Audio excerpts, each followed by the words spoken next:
It's the sixth round at the UzChess Cup 2026. The two-time World Championship finalist Jan Nepomniachtchi makes his way. He's been having a very topsy-turvy event here. He lost his first round to Mukhudin Madaminov here. He also lost to Shamshidin Wakhidov, but he scored his win against Vidit Gujarati and is now looking to beat another Indian at this tournament, India number 1 Arjun Erigaisi. Arjun has had 4 draws and a win here, so has been in stable form and would be looking to win this game to move into the leader's position against Jan Nepomniachtchi, but having the black pieces is going to be difficult to beat Nepo. The players are ready, a handshake, and off we go. Jan opens the game with pawn to e4. And Arjun Erigaisi did play c6 against Shamshidin in round 1 and he repeats it. Wow, that's bold. You know, playing Caro Kann once is good idea, but playing it again means that you have great faith on the opening. But will he also play this gambit line with c5? I mean, that would be insane. And Arjun does it. He plays pawn to c5. Knight comes to f3, and now he had taken the pawn against Shamshidin. He does it again. Knight takes d4 was what Shamshidin had played, and knight c6, but Nepo takes with the queen. Brings his queen out, knight c6, and now the main move here is queen f4. So the queen comes into an active position, keeps an eye on f7. Arjun goes g6 with the idea of bishop h6 attacking here. Knight to c3 defending the bishop. And now pawn to d4. He pushes the pawn, the knight is attacked. Knight can go to b5 or e4, but first bishop c4 played, threatening an attack on this pawn on f7. Bishop f5, logical move. Also Arjun's preparation. And Jan goes knight to e2. The c2 pawn is a bit loose, but of course you have to first think about your f7 pawn. And bishop h6 attacking the queen. The queen has to move. Queen g3 played. And now the d4 pawn is a bit loose. The c2 pawn. I mean, too many things happening here. Arjun goes and takes the pawn. Man, that's risky chess. Risky chess by Arjun. White castles, yeah, now keeping the pace going of his development, and that's what Jan does. He castles, allowing the pawn even to come forward. Pawn to d3. And Arjun, well, he's still in his prep. He pushes pawn to d3. He usually preps so well. Now knight c3 is possible, but he goes knight to f4, and one of the ideas is to take and play rook d1 and recover your pawn with an advantage. So e6 may be the best move to get the knight out and give back the pawn, but Arjun goes knight d4 after a long think, and maybe this is not the best move here, because now after take, queen takes bishop b5 check. That's already dangerous. Jan takes on d4.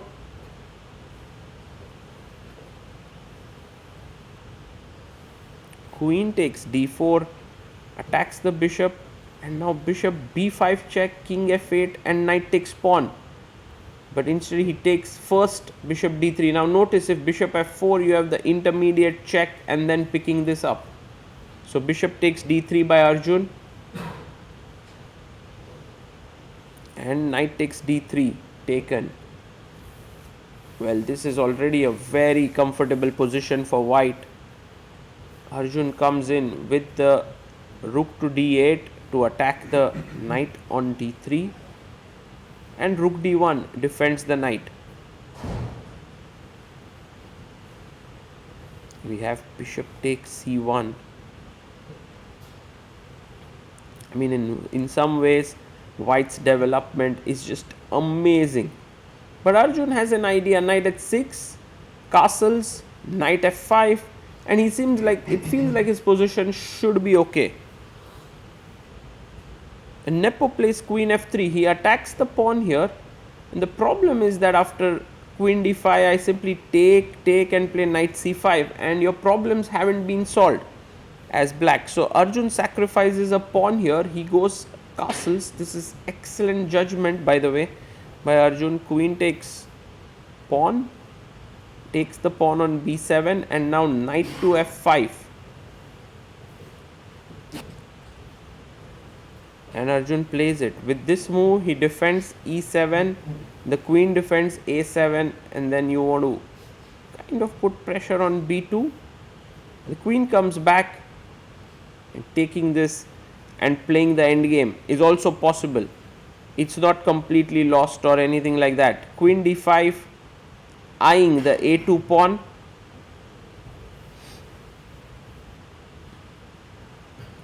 And pawn to b3.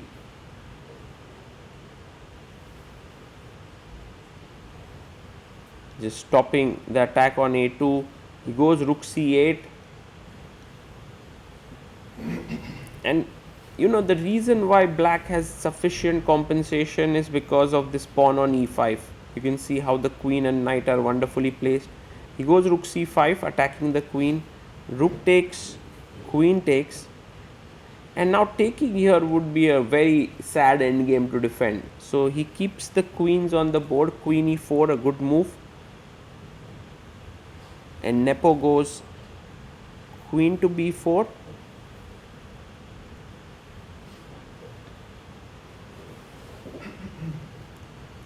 Queen e2 is met with rook d2. Somehow no checks. So queen d5. And queen c4 played. This time taking might be slightly better as it ruins white's structure. It still comes with its share of inferior position. Queen a5, eyeing the a2 pawn, but now e6 seems like a very, very powerful move. e6 is like a great move for Nepo. If you take here, I take on f7, then my knight is jumping in. He finds it. Very good move. So takes, take, and knight e5. White is just simply crushing it. I mean, Arjun has to play f6. But with f6 now the e7 pawn is a bit weak. And the e6 pawn is very strong. Knight b4 with the idea of knight d5 or knight c6 found. Yes. Nepo turning the screws here. Arjun goes king g7, trying to improve the position. But now can we go g4 to kick the knight? He first goes rook d7. I like how Nepo is, you know, not worrying about his back rank mate, but now he has to. There is a queen e1 mate idea. g3 played. Maybe better was knight d3, so that if check, you have queen c1. It's slightly tricky to play this way, but could have been the best. But g3, and now Arjun can go h5, and he plays that move. h4, h3 could be very dangerous. Pawn to h4.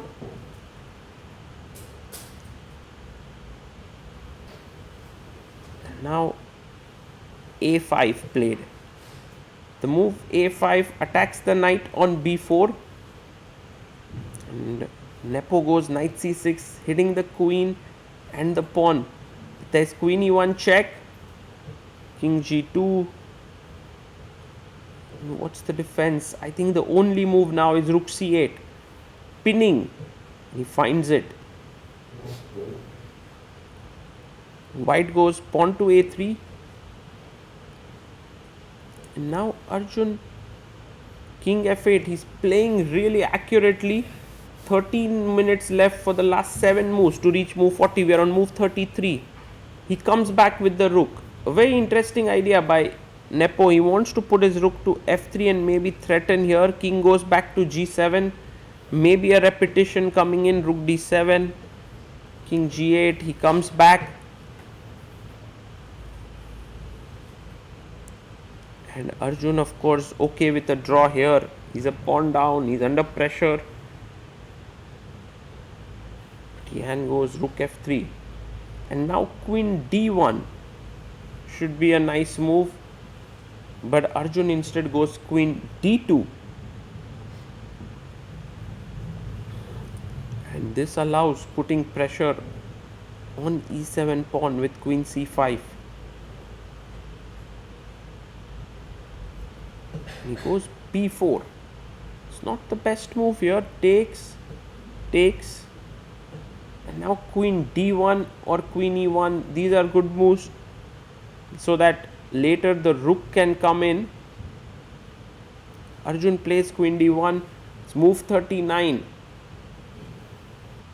And 40th move, Yan goes queen c5. Now the best move here is either king h6 or queen a4, but he goes rook a8. Very natural move. He wants to come in rook a1 and threaten a mate. Both players get up after move 40, and Yan is going in to take this pawn on e7. He takes it. There were options of taking the knight and taking here, but he found this better. Now knight d4 is the move to try and to hope. And Arjun plays knight d4. Well, if you move, let's say, the rook away, then rook a1 is game over. So that's why rook takes f6. And now you are threatening a mate here with rook f7. So king takes f6. It's a rook sacrifice. Does it work? Knight d5 check. And now king g7 is the best move. And Arjun calculates but plays king e6. That's a blunder. And Arjun had time on the clock. He had to play king g7 and fight something like this. Is very dangerous. Even like queen f4, king g7, e7 is what Yan must have thought. But king e6 is over, because now after Yan just plays knight f4 check in a few seconds. King f6. Okay, queen d6 check. He goes queen b6.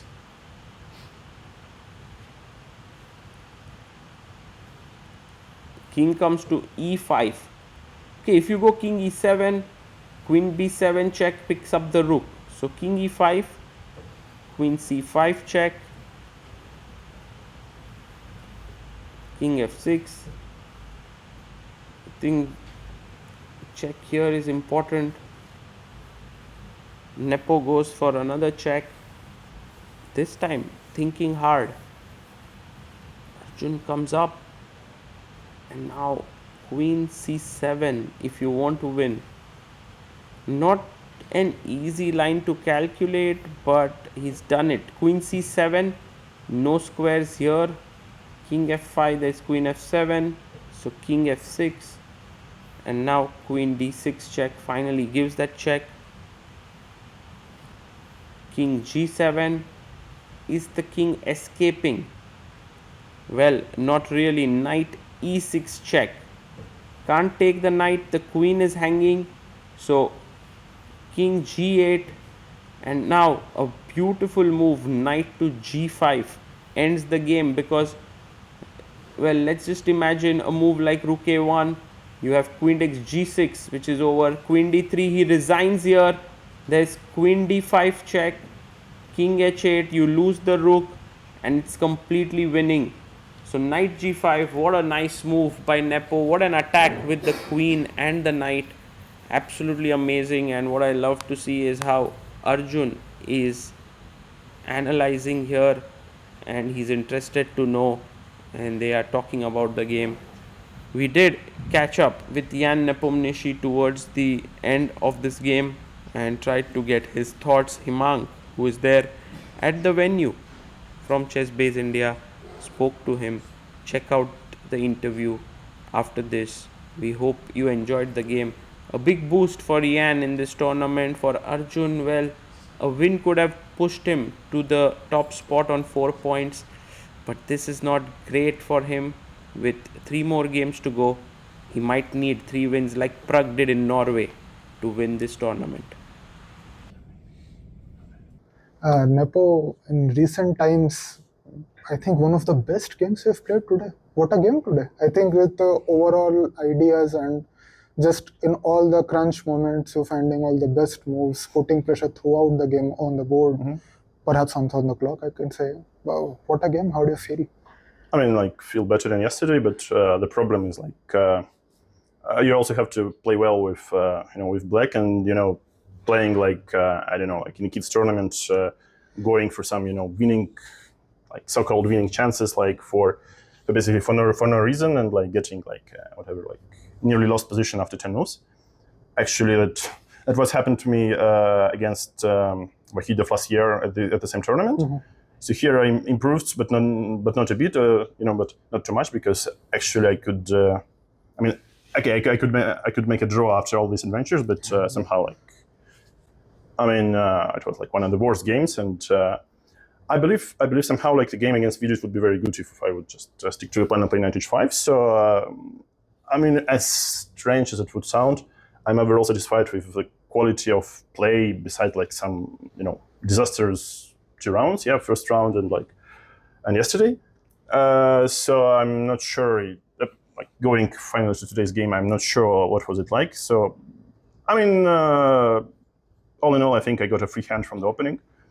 And when I capture the pawn, obviously, like, it's a 2-result game, and he has to be, I believe, very creative to be in time. Because what he did, like knight f5, some sensible moves, I think, after rook c5, it's pretty much the question if he can hold in the endgame. So he decided to keep the queens, and then, okay, after a6, I believe it should be lost. Though he put up some good resistance, but I don't know, like, all lines worked all right for me. So, okay, this rook d3, rook f3 maneuver is maybe it's the only way to improve, because somehow, like, my pieces are also a little bit bound. He also could try something like queen takes f3 at some point, and then rook takes c6, and then, like, try to set up a fortress with rook and knight. But I'm not sure he's in time, because b pawn also runs quite fast. But it was, like, very tricky, especially considering that, like, the move 40 was I believe queen c5. Yeah. And then, okay, I also could play queen e6, actually. Let's say rook c7, queen b6, queen d6, and b5. Sort of like taking care about some of his ideas, but I'm afraid it's not, like, as simple, so he could also try some jumps. So, okay, the game is fine, of course, and to bounce back is fine, but once again, like, I'm still too disappointed about my yesterday's game. Would you say it helped that Arjun was trying to go for a win? Like, his ambition helped you, sort of, or was it like the natural course of the game? How do you think? Well, I believe he played for a win, maybe like 2 moves in the game, like as many as 2 moves, because it's of course shame on me that I considered that he can play Caro Kann, and he also played Caro in the first round here, but actually I thought he wouldn't dare. Because the line, especially the line with c5, is is objectively fine, but you have to know a thing or two. So I, like, repeated some other lines inside this Caro, not g6, of course. So g6, I think I briefly checked in one of the games in Sardinia. So I had, like, an idea what to do, and I'm not sure if it was, like, correct what I did, but I remember that I checked that what happens if I just play calmly, like, whatever, without, because there is a lot of brilliances in this line, like, I think, if I'm not mistaken, here is, like, an exchange sack, and also, there's plenty of ways to play for white, but it's very tricky, it's move per move, and black equalizes.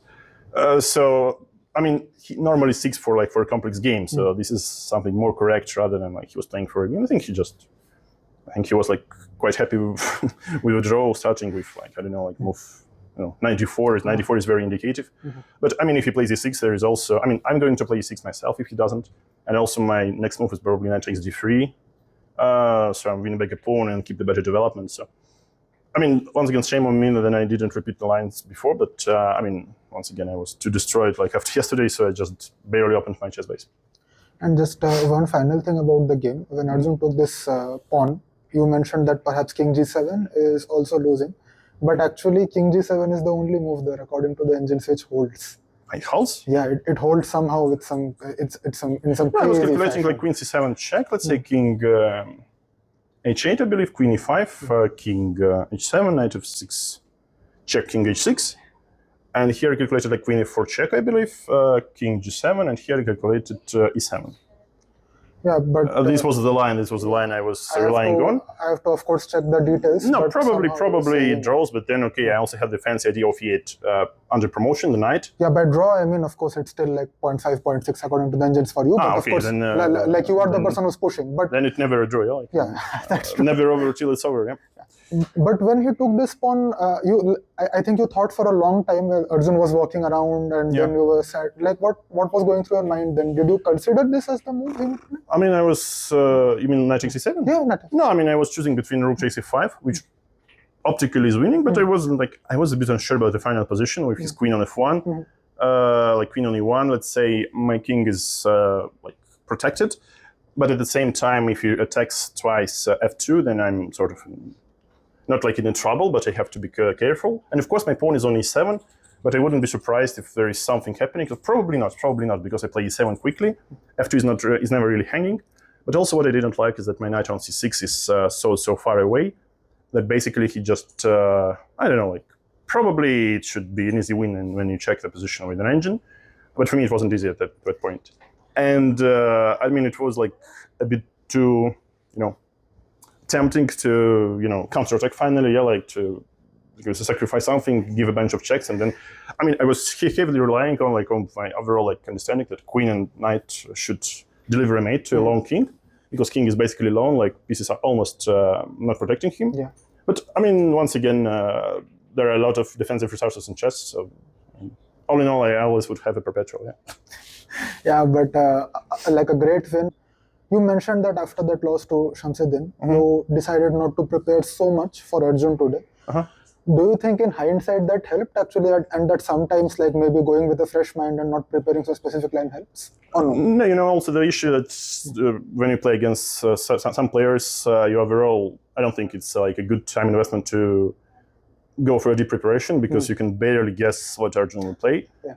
So he always likes to surprise, and sometimes in open tournaments it works better. In the round robins, I think he sometimes suffers because of his, openings are a bit too, too murky.